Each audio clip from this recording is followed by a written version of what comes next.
मी गेली 40 वर्ष शेती करतोय. माझं वय वर्ष 60 वर्ष. तर यापूर्वी माझं जे टनेज होतं ते एकरी 60 टनापर्यंत होतं.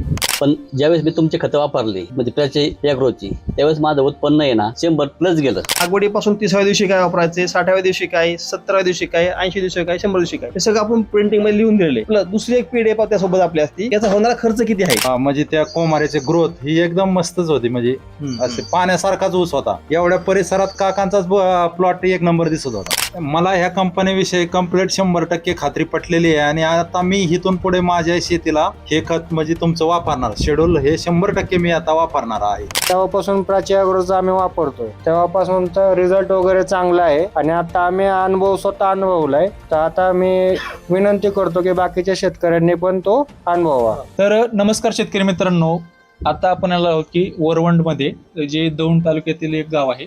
तर त्या ठिकाणी आपण एक प्रयोग केला होता आपल्या कंपनीच्या मार्फत की शेतीमध्ये कशी क्रांती घडवायची आणि ऊस पिकाला कसं व्यावसायिक स्वरूप द्यायचं जेणेकरून शेतकऱ्याची चांगलं उत्पादन निघेल आणि शेतकऱ्याचा कसा फायदा होईल यासाठी आपण एक प्रयोग या वरवंडमध्ये केलेला होता. आणि त्याच विषयावरती आज आपण बोलण्यासाठी आपल्यासोबत आज शेतकरी आहेत बाळासाहेब देवेकर साहेब. तर नमस्कार साहेब. हा नमस्ते. तर आपला परिचय आधी आपल्या शेतकऱ्यांना द्या. मी बाळासाहेब बबन दिवेकर, मुक्काम पोस्ट वरवंड तालुका दौंड जिल्हा पुणे. तर आता तुम्ही ऊस पीक याच्या आधीही घेत होतात आणि यावेळेसही तुम्हाला काय जाणवतं की ऊस शेती म्हणजे आपल्या शेड्यूलनुसार? मी गेली 40 वर्ष शेती करतोय. माझं वय वर्ष 60 वर्ष. तर यापूर्वी माझं जे टनेज होतं ते एकरी 60 टनापर्यंत होतं. पण ज्यावेळेस मी तुमची खतं वापरली म्हणजे त्याची ॲग्रोची, त्यावेळेस माझं उत्पन्न आहे ना 100 प्लस गेलं. तर तुमचं उत्पन्न 100 प्लस गेलं. तुम्ही आता टनेजनुसार तुम्ही आता तुमचा ऊस तुटलेला आहे त्यामुळे मला समजलं. हो. पण आता हे ऊस या पद्धतीने लागवड करण्याचा तुमचा निर्णय कसा घेतला तुम्ही? आता निर्णय म्हणजे मला काही दिवसापूर्वी शुभम सर भेटलं वसंत फर्टिलायझरमध्ये. त्यांनी मला संपूर्ण मार्गदर्शन केलं. म्हणजे तुम्ही जर आमचे खतं वापरले तर तुम्हाला मी 100 टन प्लस ऊस काढून देईल. त्याप्रमाणे ते आज घडलेलं आहे. त्यामुळे तुम्ही आपलं शेड्यूल वापरण्याचा निर्णय घेतला. त्यामुळे आता तुम्हाला सांग की तुम्ही शेड्यूल वापरत असताना तुम्हाला जाणवलं कधी की आपल्या ऊस पिकामध्ये चांगली ग्रोथ आहे किंवा ऊस पिकामध्ये आपल्याला इथून पुढे तुम्हाला कंटिन्यू करायचं शेड्यूल? कसं असतं की अनेक शेतकरी शेड्यूल घेतात, आता मार्केटमध्ये काही एक कंपनी नाही, शेड्यूल घेतात, त्यांना फरक नाही दिसला तर ते काम सोडून देतात. पण तुम्हाला कंटिन्यू केलं तुम्हाला, त्यामुळे तुमचं टनेज निघालं. तर तुम्हाला जाणवलं कधी की तुमचं टनेज आपल्या ऊस म्हणजे ऊस पिकाचं आपलं उत्पादन चांगलं निघू शकतं, आपला ऊस चांगल्या प्रकारे आपला ग्रोथ होऊ शकतो? ज्यावेळेस ऊस 1 महिना झाला त्यावेळेस मी पहिली त्याला ड्रिचिंग केली. म्हणजे आपलं तुमचं फास्ट रिझल्ट ओके, अजून 2-3 प्रॉडक्ट तुमचे आहेत. ते आपले टॉप 10 वगैरे असेल, कुबेर आहे. हा ती सर त्याची पहिली ड्रिचिंग केली, फवारणी केली. त्यानंतर मला एक 15 दिवसाचा फरक जाणवू लागला. 15 दिवसानंतर तुम्हाला फरक जाणवला. तुम्हाला म्हणजे तुम्हाला फरक कशा प्रकारे दिसला? फुटव्यांमध्ये फरक दिसला कसा? फुटवे, त्याचे काळोखी, पानाची रुंदी, वाढ याच्यामध्ये फरक दिसला. त्यामुळे तुम्ही हा शेड्यूल कंटिन्यू करण्याचा निर्णय घेतला. तर आता इतर शेतकरी जे तुम्हाला ज्यावेळेस ऊस 10-15 कांड्याचे टप्प्यावर असेल अशा वेळेस तुम्हाला शेतकरी येऊन विचारत असतील की यामध्ये काही वेगळं वापरलंय, तुमचा ऊस मागल्या वर्षीप्रमाणे आहे किंवा नवीन तुमचा ऊस आता शेड्यूल वापरल्यामुळं काही जाडी दिसते त्याच्यामध्ये किंवा फुटव्यांमध्ये जे काय असेल ते तुम्हाला फरक दिसत होता, त्यावेळेस तुम्हाला इतर शेतकरी येऊन काय सांगत असायचे? शेतकरी विचारायला तुम्ही नक्की काय वापरलंय ऊसाला, त्यावेळेस तुमचा ऊस खूप चांगला आहे, तुम्ही काय वापरलं? तर मी त्याला सांगायचो मी प्राची ॲग्रोची खतं वापरल्यात. ते तुमची नावं सांगायचं मी. मग कुबेर वापरलेलं आहे, त्याला ओके वापरलेलं आहे सांगायचंच. तर आता इतर शेतकरी, तुम्ही शेतकरी जाता तर तुम्ही यांच्या क्षेत्रामध्ये पाहिलं होतं ऊस? हो. तर तुम्हाला काय वाटतं की शेड्यूलनुसार जर ऊस आपलं झालेलं असेल त्याचं टनेज वगैरे कसं होतं, म्हणजे त्याचं साईज वगैरे इतर शेतकऱ्यांच्या शेतामध्ये तुम्ही गेला असाल? शेतकऱ्यांच्या पेक्षा चांगलं होतं ना, ते होतं ना, बदल होता. आता इतर शेतकऱ्यांनी हे वापरावं का नाही हे तुम्ही सांगाल का? हो, सांगणार ना. जर प्रगत होत असेल, त्याच्यामध्ये प्रगती होत असेल तर सांगणारच की. आता खर्च आणि मी या ठिकाणी एक मुद्दा उपस्थित करतो. ज्यावेळेस शुभम सर इथं काकांना पहिल्यांदा भेटले आणि शुभम सरांचा माझा कॉन्टॅक्ट झाला. की ते म्हणले की बाळासाहेब जेवेकर नावाचे एक फार्मर आहेत आपले, त्यांचा 1.5 एकराचा प्लॉट आहे पूर्णपणे, तो आपल्या अंडर त्यांना शेड्यूल पूर्ण ते वापरलं सगळं ठरलेलं आहे आपलं त्या ठिकाणी. मग मी त्यांना काय म्हटलं शुभम सरांना की तुम्ही काय करा, तुम्ही एकच काम करायचं की काकांना 2 ड्रिंचिंग आणि 2 फवारण्या होईपर्यंत काकांच्या पाठीमागं तुम्ही लागायचं. काका ह्या 2 गोष्टी तुम्ही करा. 2 फवारण्या 2 ड्रिंचिंग झाल्यानंतर तुम्ही नंतर तुम्हाला फरक काय वाटतोय ते पहा आणि नंतर मग तुम्ही स्वतः म्हणता की पुढचं काय आम्हाला सांगा. काका असं झालं बरोबर ना? बरोबर आहे, बरोबर आहे, असं झालं एकदम ना? बरोबर आहे. मग मी शुभमला काय सांगितलं की शुभम सर तुम्ही काकांना फक्त फोर्स करा, 2 ड्रेसिंग आणि 2 फवारण्या प्रॉपर होईपर्यंत तुम्ही लक्ष द्या, प्लॉटला जा, मग तिथं औषधं पोच करा आणि ते झाल्यानंतर मग आपण परत 3ऱ्या ड्रेसिंगच्या वेळेस आपण जाऊया म्हटलं प्लॉटवरती. मग 3री ड्रेसिंग घ्यायच्या अगोदर त्यावेळेस मी आलो होतो, आलता सर तुम्ही पावसात आलता, पावसामध्ये आलतो. पावसामध्ये हा. आलता. मग त्यावेळेस मी तुम्हाला एक मुद्दा दाखवला बघा, काका 2 ड्रेसिंग घेतल्यावरती एक फरक असा आहे त्यामध्ये की तुमचा जिथं ऊस लावला होता आपण त्या ऊसाच्या जिथं कांडी आपण दाबली तिथून पुढं 1.5 फुटाच्या अंतरावरनं खालनं कोंब निघले होते. खालून कोंब निघाली. बरोबर आहे. बरोबर आहे. आणि तेही कोंब निघले ते कसे निघले कोंब, जसा तुमचा जाडा जो पहिला ऊस तुमचा मुख्य ऊस जेवढी जाडी आहे त्याच जाडीचा तुमचा खालना कोंब निघाला तुमचा. खालून कोंब निघाला. म्हणजे हे काकाला मी त्यावेळेस असं आवर्जून दाखवलं काका की हा शेड्यूलचा आपला फायदा आहे. काय होतं, जे शेतकरी प्रॉपर शेड्यूल वापरत नाहीत त्यांचा जे काय फुटवा निघला 4, 5, 6 तोच फक्त फुटवा वरती जातो. बरोबर आहे. परंतु आपल्या ह्या शेड्यूलनुसार ज्यावेळेस तुम्ही ड्रेंचिंग करता त्यावेळेस फुटवे काढतो आणि ज्यावेळेस स्प्रे घेतो ते फुटवे आपण उंच करतो. हा, संपूर्ण फुटव्यावरती येतात. संपूर्ण फुटे बरोबर, संपूर्ण फुटे हा. वरती आल्या मग काय झालं, प्रत्येक फुटव्याचं रूपांतर ऊसामध्ये झालं आपल्या. मग ते ऊसामध्ये गेल्यानंतर तो ऊस कठीण योग्य झाला तोडण्यास योग्य नंतर पुढे योग्य झालं, योग्य. मग ते फुटव्यांचं प्रमाण खूप जास्त झालं आपल्या आणि त्यात थोडंसं आपलं लागण पण दाट होती मला वाटतं, आहे का नाही? हा, दाट होत. हा, या ठिकाणी मी शेतकऱ्यांना एक गोष्ट सांगू इच्छितो, काकांचं क्षेत्र जर 1.5 एकर असेल तर मी त्या शुभमला काय म्हटलं होतं, शुभम तुम्ही काकांना ट्रीटमेंट 2 एकरची द्या. का? त्यामागचं कारण एक होतं की मी ज्यावेळेस पाहिलं त्यावेळेस सरीमधलं अंतर आणि 2 तुमच्या बेण्यामधलं अंतर हे खूप जवळ होतं. जवळ होतं. म्हणजे या ठिकाणी ऊसांची संख्या, खाणाऱ्या ऊसांची संख्या अन्नद्रव्य भरपूर होती. हो, बरोबर आहे. बरोबर. मग ते अन्नद्रव्य संख्या जास्त असल्यामध्ये अन्नद्रव्य त्याला पुढे जाऊन कमी पडेल त्याला. हो. म्हणून म्हणतो तुम्ही प्रॉपर ट्रीटमेंट त्यांना 1.5च्या नका देऊ, 2 एकर देत जा. आणि प्रत्येक वेळेस आपण काय केलं, आम्ही आता पण 2 एकर समजायचो बरं का. म्हणजे खरं सांगा काय अडचण नाही, आम्ही 2 एकर समजायचो आतापर्यंत, कारण आम्ही तुम्हाला प्रत्येक फवारणी प्रत्येक ड्रेंचची 2 एकरची आम्ही दिलेली. पण ज्यावेळेस ऍक्च्युअल ऊस पूर्ण कटिंग झाला त्यावेळेस तुम्ही आम्हाला सांगितलं की माझा ऊस हा क्षेत्र 1.5 एकर क्षेत्र आहे आणि त्या क्षेत्रामधून 150+ टन माझा आवरून निघालेले. त्यात तुम्ही अजून काय सांगितलं, त्यातला ऊस काय आपण बेनाला काय वापरलेला आहे. वापरलेला आहे. बरोबर आहे. म्हणजे तो एकरी 100+ उत्पादन काढण्यामध्ये आपण आज या ठिकाणी यशस्वी झालेलो आहे. परंतु शेतकरी बांधवांना एकच सांगायचं मला, तुम्ही खर्च किती केला ह्याला महत्व नाही, तुम्ही उत्पादन किती काढता ह्याला किंमत आहे. हा, परंतु दुसरं आम्ही या ठिकाणी सांगतो की आमच्या कंपनीत जे काय खर्च होणार आहे हे आम्ही काय केलेलं आहे की पूर्ण शेड्यूल पूर्ण तयार केलेले. लागवडीपासून 30व्या दिवशी काय वापरायचे, 60व्या दिवशी काय, 70व्या दिवशी काय, 80 दिवशी काय, 100 दिवशी काय, हे सगळं आपण प्रिंटिंगमध्ये लिहून दिलेले. प्लस दुसरी एक PDF त्यासोबत आपली असती की याचा होणारा खर्च किती आहे तो पण आपण त्या ठिकाणी सगळं लिहून दिलेलं असतं. हो. म्हणजे पहिल्यांदा सुरू करण्याच्या अगोदर हा खर्च आणि हे शेड्यूल, हे तुम्हाला योग्य वाटत असेल तर आपण पुढे जायचं. यातून पण आपण काय सांगतो की पहिले 2 तुम्ही ड्रिंचिंग घ्या, 2 डोस वापरा खताचे आणि 2 फवारणी घ्या. हे सगळं केलं तुम्हाला चांगलं वाटलं तर परत पुढे आपण जाऊ. हो. म्हणजे आपण वन टाइम असं काय, हे आमचं 35,800 रुपये शेड्यूल आहे, हे सगळं वन टाइम घ्या आणि आम्हाला पैसे द्या, तुमचा आमचा विषय संपला, असा विषय आमचा अजिबात नाही. आम्ही प्रत्येक फार्मर सोबत शेवटपर्यंत राहतो.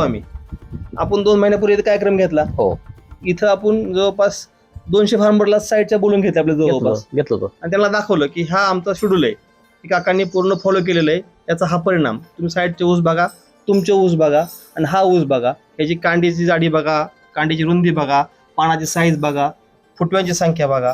त्यावेळेस प्रत्येक फार्मर इथे येऊन तो चकित झाला. हो, पाहिलं त्यांनी ना, त्यांनी पाहिलं, आपण सगळं सगळ्यांना दाखवलं. सगळ्यांना असं वाटायचं की हा ऊस 12 महिन्याचा, 12 नाही त्यावेळेस काय 10.5 महिन्याचा आपला होता ना. हा, 10.5 महिने. हा, असं वाटत नव्हतं लोकांना की हा 10.5 महिन्याचा ऊस आहे म्हणून. परंतु शेड्यूल म्हणजे ताकद एवढी आहे ना की तो ऊस थांबतच नाही, आपला ग्रीप घेतो. आणि नंतर आपण फक्त एक एक्स्ट्रा खर्च काय केला आपण की त्याला आपलं जे स्लरी किट आहे ते आपण नंतर काकाला काय सांगितलं, तुम्ही पाण्यातून देत चला. पाण्यातून देत. आपण त्याच्या किती स्लरी किट गेले आपल्या, त्या 2, 3 का 4 गेले त्याचे, साधारणपणे 3च वेळा गेला आपल्या. तोपर्यंत ऊस कटिंग झाला. जर हा ऊस जर आपण 18 महिने ठेवला असता आपण, तो ऊस किती पडला असता का? ऊस 130च्या आसपास गेला असता. तर आम्हाला माहित नव्हतं की हा ऊस तुम्ही तोडणार आहे म्हणून, तुम्ही तोडल्यावर आम्हाला सांगितलं. तर हा आपण जे सांगतो शेतकऱ्यांना ते एकदम प्रामाणिकपणे सांगतो. 12 महिन्यातच तुटला. हा म्हणजे ऊस 12 महिन्यामध्ये 12 महिन्यातच तुटला ऊस. 12 महिन्यात तुटला, 12 महिन्यात. हा जर 14 महिन्याचा भरला असताना तर त्याला अवरेज नक्कीच 130 प्लस झाला असता. आरामशीर. तुम्ही आता पहिल्यापासून ऊस पाहत होता, हो. मला काय वाटत होतं नाही, भरपूर फरक. पानाची रुंदी, म्हणजे त्या कोमाऱ्याची ग्रोथ ही एकदम मस्तच होती. म्हणजे असे पाण्यासारखाच ऊस होता. एवढ्या परिसरात काकांचाच प्लॉट एक नंबर दिसत होता. बरोबर. इतर शेतकऱ्यांना मी काय सांगेन माहिती का, की तुम्ही कोणतीही गोष्ट करा, कोणत्याही गोष्टी तुम्ही प्रॉपर प्लॅनिंग करा. तर तुम्ही प्लॅनिंग केलं तर तुम्हाला त्याचा रिपोर्ट 100% चांगला भेटतो. भेटणार. एक उदाहरण तुम्हाला सांगू का, एक छोटं सांगतो मला. तुम्ही घर बांधायला समजा काढलं, एखाद्या इंजिनियरकडनं तुम्ही प्लॅन घेतला आणि तो प्लॅन तुम्ही घर बांधायला सुरुवात केली, आणि तुमच्या डोक्याने तुम्ही घर बांधायला सुरुवात केली, घर चांगलं कुठलं होईल सर्व? बरोबर आहे ना. प्लॅनिंग प्लॅनिंग प्लॅनिंग महत्वाचं. प्लॅनिंग महत्वाचं. म्हणजे तुम्हाला कन्सल्ट करणार कोण ना कोण माणूस पाहिजे. प्रत्येक क्षेत्रात तुम्हाला कोण ना कोण कन्सल्टिंग करणारा माणूस पाहिजेतच. जसं शेतीमध्ये काय होतंय, सगळ्यात अवघड गोष्ट आहे शेती करणं, आणि त्याला आपण गायडन्स कोणाच घेत नाही. दुर्दैवाची गोष्ट काय, सगळ्यात अवघड गोष्ट आहे शेती, आणि त्याचा गायडन्स कोणच घेत नाही. तर इथं शेतकऱ्याला मी एकच सांगेल की तुम्ही शेती समजा कुठलंही पीक करा, त्या पिकाविषयी त्यातनं तज्ज्ञ कोण आहे त्या जाऊन भेटा, त्याकडनं तुम्ही माहिती पूर्ण घ्या, पूर्ण सगळं समजून घ्या, आणि नंतर शेती करायला लागा. तुम्हाला या ठिकाणी काय होईल, तुमचं उत्पादन वाढेल आणि खर्च कमी होईल. असं काय होतं, आपलं उत्पादन काढण्याच्या हिशोबात आपण काय खर्च जास्त करतोय, पण त्या पटीत उत्पादन निघत नाही, म्हणजे आपण परत चूक करतो. तसं तुम्ही आमच्या कंपनी शेड्यूल जे आहे का नाही, ते तुम्ही शेड्यूल पूर्ण बघा, पूर्ण अभ्यास करा, खर्च किती आहे बघा, उत्पादन किती येणार आहे आपल्याला, दिवस किती आहेत. आणि मी तुम्हाला एकच सांगेल की माझ्या लाईफचं एक प्रत्येकाचं काही ना काही आयुष्यामध्ये एक विजन असतं, आणि प्रत्येकाचं काही ना काही लाईफचं पर्पज असतं. प्रत्येकाचं विजन असं असतं की बाबा मला ठीक आहे, मला घर बांधायचं आहे, बंगला बांधायचा आहे, गाडी घ्यायची आहे, किंवा शेती सुधारायची मला, किंवा शेती घ्यायची आहे, असं प्रत्येकाचं काही ना काही विजन असतं. तसं माझं बी विजन असं आहे की आपल्या जे काही जवळचे फार्मर लोक आहेत त्यांचं आपलं एकरी उत्पादन वाढवायचं आहे. आणि माझा एक लाईफचा पर्पज आहे वैयक्तिक, तो म्हणजे काय की माझ्या संपर्कात जो कोणी शेतकरी बांधव कुठला बी येईल, त्या शेतकरी बांधवाचं उच्च उत्पादन निघलं पाहिजे त्याचं, आणि त्याच्या उत्पादनानंतर त्या चेहऱ्यावरचे हास्यान जो आनंद आहे तो मला पाहायचा आहे. हा माझ्या लाईफचा पर्पज आहे. यासाठी मग मी कितीही दिवस अहोरात्र काम करायला तयार आहे, कितीही कष्ट पडून द्या, काही होऊन द्या. आणि तुम्हाला सांगतो, आता हे आपण जे करत आहे, ही एक आपली शेड्यूल आपण तयार केले, लोकांना आपण सांगतो या, हे शेड्यूल ॲक्च्युअली खरंच चांगलं आहे, परंतु लोकांना ते पटत नाही. बरोबर आहे. का पटत नाही, त्यामागचं कारण असं की ही एक क्रांती आहे. ही क्रांती म्हणजे चांगल्या गोष्टीची क्रांती आहे. ही काय लगेच होत नाही क्रांती कधीच, त्या क्रांतीला वेळ लागतो. आज समजा ह्या गावात एक फार्मर भेटला, आम्हाला आनंद आहे, दुसऱ्या गावात एक फार्मर भेटला, आनंद आहे. ही क्रांती आम्ही अशी हळूहळू वाढत होणार आहे आम्ही. आणि ही एक ना एक दिवस 100% आम्हाला खात्री आहे की ह्याच्यामध्ये आम्ही 100% यशस्वी होणार आहे. आणि आमच्या जवळपास कॉन्टॅक्टमध्ये जे काय फार्मर आहेत हे 100% हॅप्पी असणार आहे एकदम पूर्णपणे. आणि काळानुसार आम्ही काय करतो, त्यामध्ये बदल बी करत चालू आहे प्रत्येक शेड्यूलमध्ये. आमचं हे शेड्यूल आम्ही आता केलेलं आहे, हेच फायनल आमचे असं नाही. पुढल्या वर्षामध्ये अपडेशन करायची गरज आहे परत त्या पुढल्या वर्षी, कारण चॅलेंजिंग शेतीमध्ये आपल्या भरपूर आहेत ना, भरपूर आहेत. प्रत्येक शेतीमध्ये प्रयोग राहतात शेतीमध्ये. दिवसेंदिवस ऊन, पाऊस आणि वारा हे बदलत चाललाय, तसं आपल्याला असं चेंजिंग करणं आपल्याला गरजेचं आहे.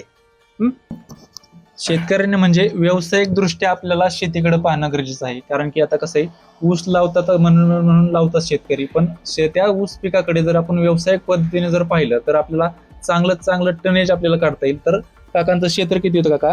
1.5 एकर. आणि 1.5 एकरामध्ये आपलं उत्पादन किती निघालं? 150 प्लस हे उत्पादन निघालेलं आहे. आणि खर्च देखील तुम्ही सांगा की याच्या आधी खर्च किती होत होता.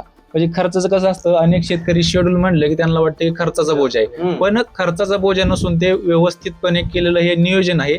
आणि ते आपण इन्व्हेस्टमेंट म्हणून करायचं आहे. कारण की शेतीला जर आपल्याला नेक्स्ट लेवलला न्यायचं असेल, आपल्याला चांगलं उत्पादन काढायचं असेल, तर अशा वेळी आपल्याला इन्व्हेस्टमेंट म्हणून आपल्याला त्या शेतीमध्ये इन्व्हेस्ट करायचं आहे. खतं असतील, माती असतील, त्या प्रत्येकाचं टायमिंग ते आपण आपल्या सर्व शेड्यूलमध्ये दिलेलं आहे. तर तुम्हाला सांग की यापूर्वी देखील कसं खत व्यवस्थापन करत होता? यापूर्वी काय व्हायचं, नुसते आम्ही खतं टाकायचो, पाणी सोडायचो, ते झालं आमचं. ते उत्पन्न काही साठवण्याच्या पुढे जात नव्हतं. पण ज्यावेळेस सरांनी सांगितलं की तुम्ही सगळं त्याचं नियोजन करा, त्याला ड्रेसिंग करा, फवारणी करा, त्याच्याकडे आम्ही जास्त भर दिला. तर काका मगाशी मला म्हणत होते की अनेक जण शेतकरी त्यांना येऊन म्हणले की काय ह्या कंपन्यांचं खरं आहे, तर अशा लोकांना तुम्ही काय सांगाल? नाही जर शेती प्रामाणिकपणाने केली, कष्टाने जर केली आणि जर मार्गदर्शन घेतलं तर शेती नक्की चांगली आहे. जर व्यावसायिक दृष्ट्या जर आपण शेतीकडे पाहिलं तर आपण प्रात्यक्षिकरित्या आपण यापूर्वी कार्यक्रमाचे व्हिडिओ आपण या व्हिडिओमध्ये तुम्हाला दाखवू की कार्यक्रम देखील आपण यांच्या प्लॉटवरती घेतलेला होता. प्रत्येक गावोगावगणी आपण कार्यक्रम घेत असतो. आपण प्रत्येक शेतकऱ्यांची प्रगती दाखवत असतो. प्रत्येक शेतकरी कशा प्रकारे प्रगती करत आहे, तुम्ही देखील तशाच प्रकारे जर प्रगती करायची असेल तुम्हाला, तर तुम्ही देखील आमच्याशी संपर्क करू शकता. आपल्या स्क्रीनवर जो नंबर दिसतोय त्यावरती तुम्ही आपल्याला संपर्क करू शकता, जेणेकरून तुमच्याही शेतीमध्ये तुम्हाला व्यावसायिक दृष्ट्या तुम्हाला तुमची शेती पुढे नेता येईल आणि उत्पादन देखील वाढवता येईल. तर आता तुम्ही इतर शेतकऱ्यांना काय सांगाल की शेतकरी ह्या शेड्यूल बाबत इतर शेतकऱ्यांना काय मार्गदर्शन करावं? हे शेड्यूल नक्कीच चांगलं आहे. जर ह्याचा पूर्णपणे जर म्हणजे चारी सगळ्या फवारण्या जर केल्या, फवारणी ड्रिंचिंग केलं तर उत्पन्न 100% वाढणार आहे, त्यात काही शंकाच नाही. काका आता तुम्ही मगाशी म्हणत होता की तुम्ही यांचा ऊस पाहिलं, तुम्हाला हे शेड्यूल वापरायचंय, तर तुम्ही आता प्रयोगानुसार कसं म्हणजे सुरुवात करता? करणार ना सुरुवात, ह्यांच्याप्रमाणे काय असेल ते तुम्ही जे मार्गदर्शन करू त्या पद्धतीने करू. तर शेतकरी मित्रांनो, असेच आपल्याला अनेक शेतकरी जोडायचे आहेत, जेणेकरून अनेक शेतकऱ्यांची शेतीमध्ये प्रगती व्हावी, त्यांना शेतीमध्ये व्यावसायिक दृष्ट्या पुढे जाता यावं आणि त्यांची प्रगती अशीच होत राहावी, यासाठी आपण हा कार्यक्रम पुढेच नेत राहणार आहोत. तर शेड्यूलबाबत आता अनेक शेतकऱ्यांच्या मनामध्ये प्रश्न असतात की कोणतं शेड्यूल वापरायचं. तर मार्केटमध्ये अनेक कंपन्या आहेत आणि अनेक प्रकारचे शेड्यूल आहेत, तर आपलंच शेड्यूल का वापरायचं हे आपण पुमणे साहेबांकडून जाणून घेऊयात. मी तुम्हाला या ठिकाणी एक गोष्ट सांगू इच्छितो. हा प्रयोग आम्ही शेड्यूल तयार केला जवळपास 5 वर्ष आहे आमचं जवळपास. 5 वर्षापूर्वी असंच माझ्या मनामध्ये विचार आला की आपण शेतकऱ्यांविषयी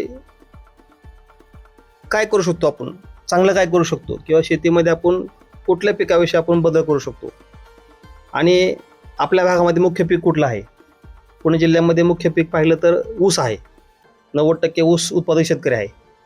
मग जर एखाद्या समस्येवर आपण जर पर्याय काढला, एखाद्या समाजामधल्या एखाद्या गोष्टीची समस्या आहे, समस्येवर आपण जर पर्याय काढला तर 100% त्या समस्येचा नक्कीच लोकांना फायदा होईल.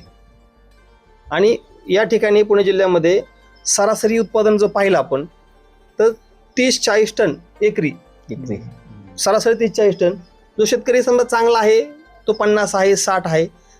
60च्या पुढं जो काही शेतकरी उत्पादन काढतो हा शेतकरी वेगळा असतो, तो खरा शेतकरी असतो ॲक्च्युली, कारण त्याला तळमळ असते मला उत्पादन काढायचंय.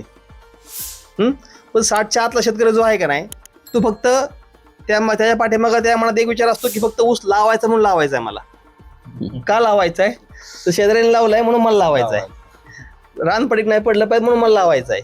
पण असा म्हणत नाही तो की मला एकरी 100 टन ॲव्हरेज काढायचं आहे म्हणून ऊस लावायचा मला. मग समाजामध्ये ही एक मोठी खूप समस्या होती की उत्पादन ऊसामध्ये निघतच नाही. मग म्हटलं ह्या समस्या आपण अभ्यास करायचा, ह्याच्यावर पर्याय करायचा. मग त्यावेळेस मी आपलं महात्मा फुले कृषी विद्यापीठाच्या अंतर्गत पाडेगाव ऊस संशोधन केंद्र आहे, या ठिकाणी काही शास्त्रज्ञ आहे, त्यांना भेटलो. त्यानंतर आपले कृषीदर्शनी आहे, त्याचा अभ्यास केला बऱ्यापैकी. जे काही चांगले चांगले फार्मर आहेत जे 100 टन प्लस उत्पादन काढतात त्यांना भेटलो.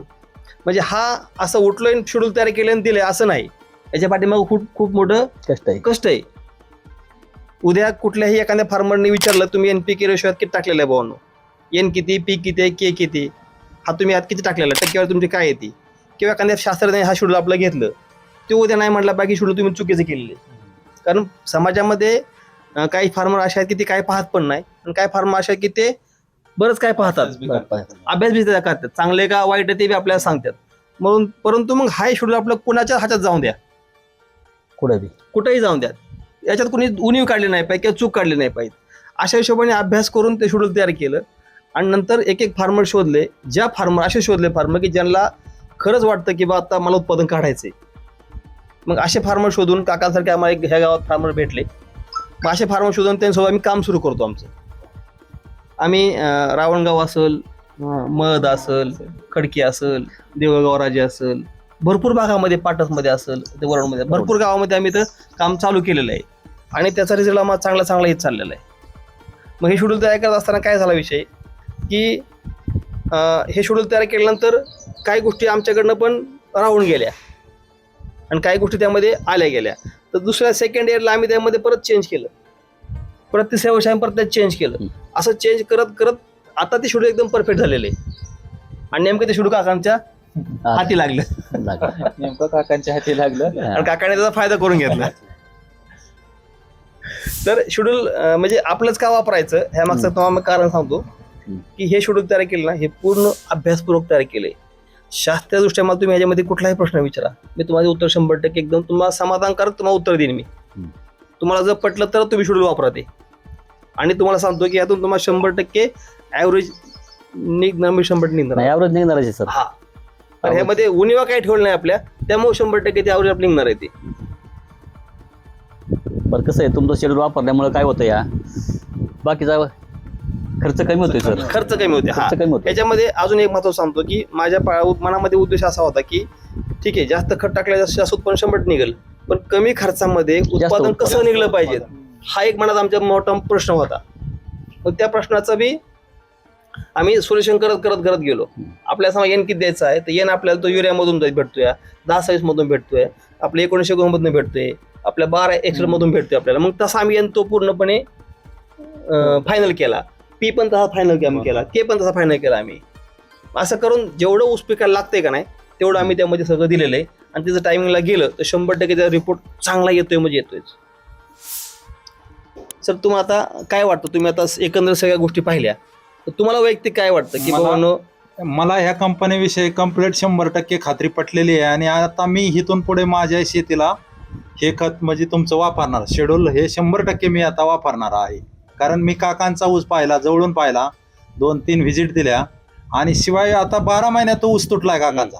असा नाही 14 महिन्यात जर असता तर तो 130+ झालाच असता, पण तो 12 महिन्यात 100+ झालाय. म्हणजे हे मला पूर्ण खात्री आहे. आणि एक सांगतो त्यामुळे मी आता हे वापरणारच. या ऊसाला एकच पावसाळा भेटला सर. हो, आणि पाऊस, आणि यंदा पाऊसही कमी आहे, दुसरा पावसाळा भेटलाच नाही. जर ऊसाला 2 पाऊस भेटले तर अजून ॲव्हरेज 100% वाढले असते. ह्या ऊसाला तुम्ही आता ते तोडला, हे जुलैमध्ये तोडला ऊस तुम्ही आता. जुलैमध्ये. मग जूनला तर पाऊस आपल्या सध्या नाहीच अजून काहीच. म्हणजे ह्याला पाऊस किती भेटले, एकच पाऊस. एकच. जर तुम्हाला 100 टन ॲव्हरेज जर काढायचा असेल तर तुम्हाला ऊस कुठं लागतो, आडसाली. साली का तर त्या 2 पावसाळे खात मिळतात. आणि त्यानंतर ज्यावेळेस दुसरा पाऊस पडतो त्यावेळेस ऊस फक्त वाढत असतो. तसा ह्याला वाढायला चान्सच भेटणार नाही. फक्त आता हा वाढला म्हणजे तुमच्या त्या शेड्यूल मुळे वाढला. हा. तर शेतकरी मित्रांनो, ही आहे ही आहे शेड्यूलची ताकद. शेड्यूलमध्ये कशाप्रमाणे सर्व काय आपण स्टेप बाय स्टेप दिलेला आहे. जेव्हा आपला ऊस फुटव्याच्या स्टेजला असतो अशा वेळी कोणते खत दिले गेले पाहिजेत, ज्यावेळेस आपला ऊस जेव्हा कांडीच्या स्टेजमध्ये जात असतो अशा वेळी कोणते खत दिले गेले पाहिजेत, या सर्वच गोष्टी आपण स्टेप बाय स्टेप प्रयोग करत, असं नाही की डायरेक्ट शेड्यूल केलेलं आहे. साहेबांनी सांगितलं असं की प्रयोग करत हे शेड्यूल फायनल केलेलं आहे. त्यामुळे हे शेड्यूल पूर्णपणे अजून सर्व पूर्ण झालेलं नाही आहे. कारण की असं काय, शेती हा प्रयोगाचा विषय आहे.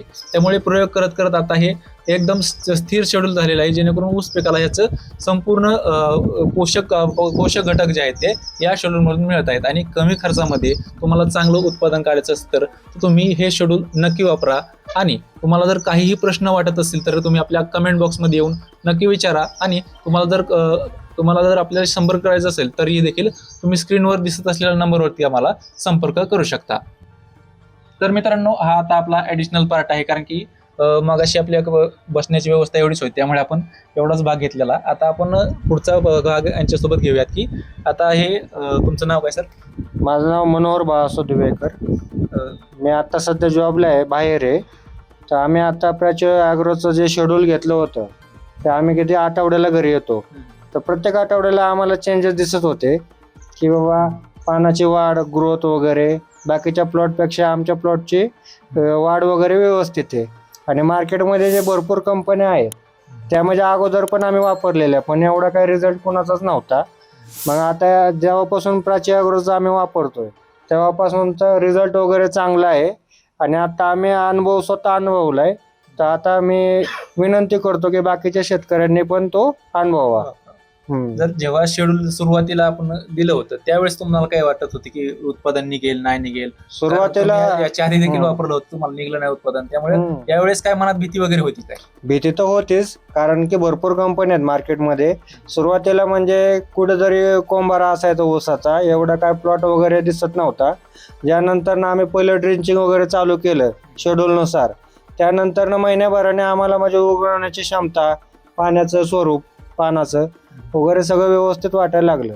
आता जेव्हा हो. टनेज निघलेलं आहे, आता कसं वाटतंय तुम्हाला की 1.5 एकरामध्ये तुमचं 150+ टनेज निघालेलं आहे, आता तुम्हाला कसं वाटतंय की इतर शेतकऱ्यांना काय सांगू असं वाटतं? म्हणजे आजपर्यंत जे जसं तर आमचं कधी एवढं निघलं नव्हतं, एवढं 40 वर्ष शेती करतायत, पण आता आनंद आहे की बाबा एवढं निघालंय म्हणून.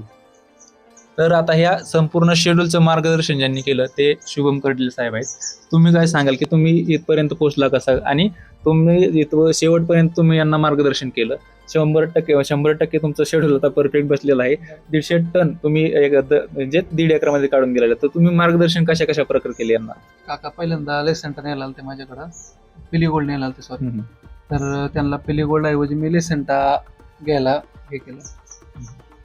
तर त्यानंतर मग त्यांना शेड्यूलची माहिती दिली. ते पहिल्यांदा नाहीच म्हणत होते, पण त्यांना म्हणलं की नाही तुमचे किती ऊस आहे काय विचारलं, तर त्यांनी सांगितलं त्यांचा ऊस 3.5 एकर ऊस आहे. तर त्यातलं त्यांना म्हणलं की नाही आम्हाला थोडा द्या, निम्मा अर्धा आमच्या पद्धतीने करा, तुम्ही ह्यावेळेस प्रयोग करून बघा, उत्पन्न तुम्हाला 100% चांगलं काढून देऊ, 100+ तर नक्कीच काढून देऊ. तर त्यांना त्या प्रकारे गायडन्स केलं, सांगितलं. व्हिजिटला आलो मी, पाहिलं ऊस कसा आहे, काय प्रॉब्लेम आहे काय नाही, त्यानुसार मी त्यांना गायडन्स केलं. त्यांनी औषधं नेली, वापरली.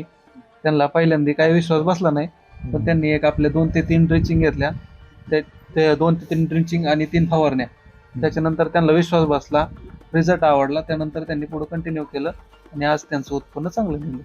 आता तुमच्या मार्गदर्शनाखाली 150 टन उत्पादन यांनी काढलेलं आहे. तर इतर शेतकऱ्यांनाही तुम्ही आता इथून पुढे मार्गदर्शन करत राहणार आहे. हो करणार, त्यामुळे आता काहीच अडचण नाही. काहीच अडचण तर काका तुम्ही काय सांगाल आता सर्व शेतकऱ्यांना, आता एका शब्दात सांगा की आपल्या कंपनीविषयी काय वाटतं तुम्हाला? नाही, कंपनी खूप चांगली आहे आणि प्रत्येक शेतकऱ्याने वापरायला काय, जर प्रमाणपणे कष्ट ते केलं तर उत्पन्न 100+ होणारच आहे. तर शेतकरी मित्रांनो, प्रामाणिकपणे जर कष्ट केलं आणि शेड्यूल टाइम टू टाइम वापरलं, तर शेड्यूलमध्ये प्रत्येक गोष्टी दिवसाबाय दिवस आपण सगळं मार्किंग करून देत असतो. तर कोणत्या तारखेला काय द्यायचं आहे, कोणत्या तारखेला कोण फवारणी कधी आहे, ड्रिचिंग कधी आहे, किंवा खताचा डोस कधी आहे, या सर्व गोष्टी आपण शेड्यूलमध्ये दिलेल्या आहेत. आणि त्याच जर तुम्ही प्रामाणिकपणे करत राहिलात तर तुमचं एकरी 100 टनाच्या पलीकडे उत्पादन सहज निघणार आहे. त्यामुळे आपण काढलेलं देखील आहे. त्यामुळे तुमच्या समोर आपण हा सर्व आपण या गोष्टी मांडलेल्या आहेत. तर तुम्हाला जर 100 टन उत्पादन काढायचं असेल तर तुम्ही आपल्या स्क्रीनवर दिसत असलेल्या नंबरवरती संपर्क साधा, आणि तुम्हाला काही अडचण असल्यास कमेंट करून नक्कीच सांगा, आणि आपल्या चॅनलला सबस्क्राईब करायला मात्र विसरू नका. धन्यवाद.